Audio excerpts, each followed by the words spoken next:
Último día de clase de esta segunda vuelta y hoy vamos a ver tres temas, ¿vale? Vamos a ver, antes del descanso, vamos a ver el tema de angina y parte del tema de infarto y en la segunda parte veremos la otra parte de infarto, hipertensión. Veremos las preguntas y luego un resumen que he preparado un poco de la asignatura del que caerán varias de las preguntas que tengáis vosotros este año. Varias estarán incluidas en ese resumen.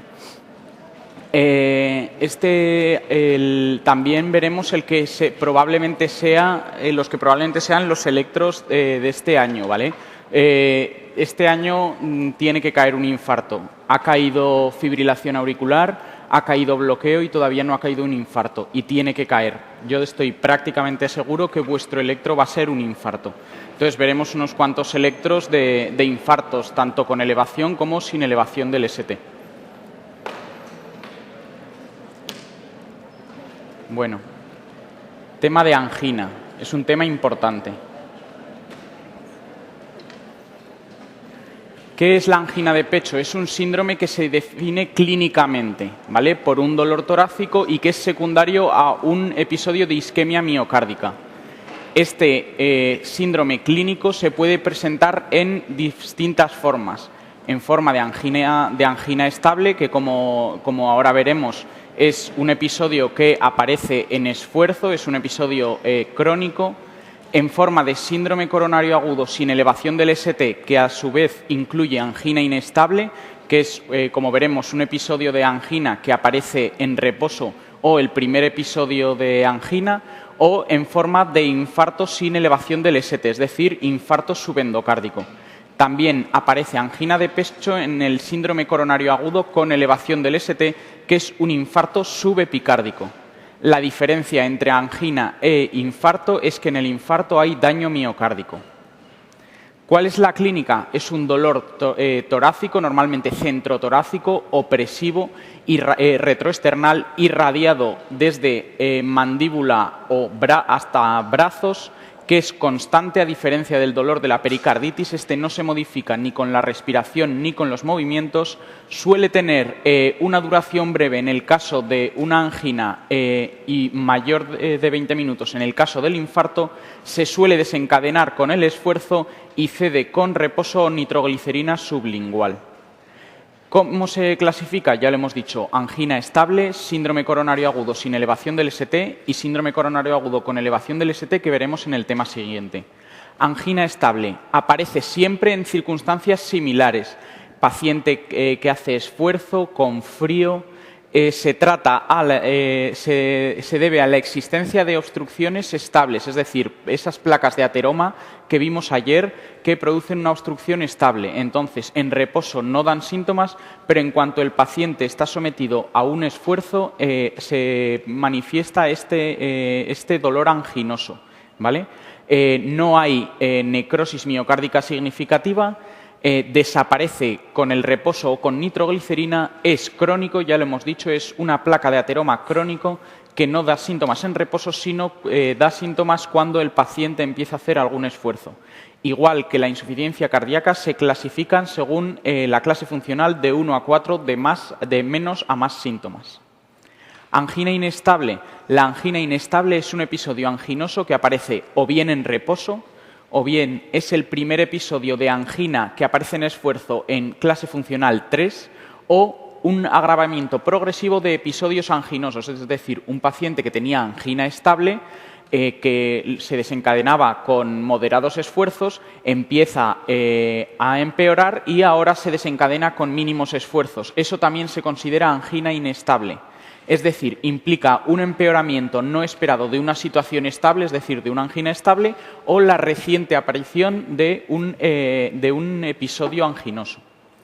¿Por qué pasa la angina de pecho? Bueno, ya lo vimos ayer. Lo más frecuente es que sea de causa primaria y es por una complicación de una placa de ateroesclerosis, ¿vale? Limita de forma brusca el flujo coronario y luego reperfunde. En caso de no reperfundir, daría el síndrome coronario agudo con elevación del ST.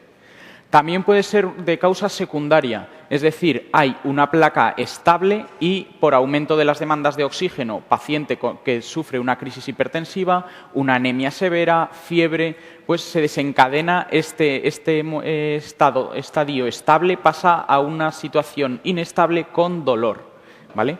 También lo vimos en situaciones de hipertrofia ventricular izquierda, ya sea por una miocardiopatía hipertrófica o por una estenosis aórtica, por ejemplo, puede desencadenar dolor anginoso. Y también, después, en un paciente que ha sufrido un infarto agudo de miocardio, al tiempo puede desarrollar un episodio de dolor, se considera angina inestable porque denota que hay un miocardio en riesgo, ¿vale? Hay un tipo especial de angina que es rara, es la angina de Prinzmetal, ¿vale? Se considera angina inestable y se caracteriza por episodios recidivantes y prolongados de isquemia. A diferencia del resto de anginas, en esta hay una elevación del segmento ST, ¿vale? En el resto de anginas hay o nada o descenso del ST. Aquí hay ascenso, ¿vale? Es causado no por una placa de ateroma, sino por un espasmo coronario y es, como ya he dicho, es una causa rara. Aparece en personas jóvenes de entre 30 a 50 años, muchas veces por la noche, le despierta por la noche, se produce, aquí vemos otro electro, elevación del ST y cede con calcio antagonistas o con nitratos, ¿vale? Porque evitan ese vasoespasmo. Son fármacos que producen vasodilatación y, por lo tanto, contrarrestan este vasoespasmo. Los betabloqueantes lo empeoran. La angina de pecho, ¿cómo se diagnostica? Es un diagnóstico clínico. Una historia típica de un dolor típico desencadenado por una situación típica tiene valor diagnóstico absoluto. ¿Qué otros métodos usaremos? Electrocardiograma. Entre las crisis de angina es normal hasta en un 50%. En otras circunstancias se observa un descenso del segmento ST. Vemos que la línea isoeléctrica va más o menos a esta altura, va por aquí, y a la altura del ST está muy descendida, 2 cuadrados, unos 2 milímetros descendida, ¿vale? Durante la crisis lo más frecuente es que observemos esto, descenso del ST. En el Prinzmetal vemos ascenso del ST. Hay veces que si afecta a zonas pues, que ya tienen alguna escara, son eléctricamente silentes y no se observan cambios. Y es frecuente también que se produzcan arritmias ventriculares, sobre todo extrasístoles ventriculares, ¿vale? Después de la crisis podemos ver cambios evolutivos como ondas T negativas o normalización del ST. Y si estos cambios que observamos eléctricos son con dolor y encima el dolor es persistente y los cambios también, indica peor pronóstico, ¿vale? Aquí vemos un electro, uno como que os podría caer, ¿vale? Os hablan de un paciente con un dolor torácico que se ha desencadenado mientras caminaba, hacía frío y el dolor torácico es típico y acude con este electro. Lo miramos y en principio no nos llama la atención gran cosa. No vemos descensos del ST, pero ¿qué vemos? Ondas T negativas. Acordaos, la onda T negativa en ausencia de una hipertrofia miocárdica es signo de isquemia, ¿vale? Es una de las formas en las que se puede presentar este electro. Para nada descarta una angina de pecho. De hecho, hasta nos lo confirma. El diagnóstico es clínico con una clínica. Y este electro tenemos el diagnóstico de angina, ¿vale? Isquemia. ¿Qué otra forma se puede presentar? Esta. Yo creo que si os van a poner en el examen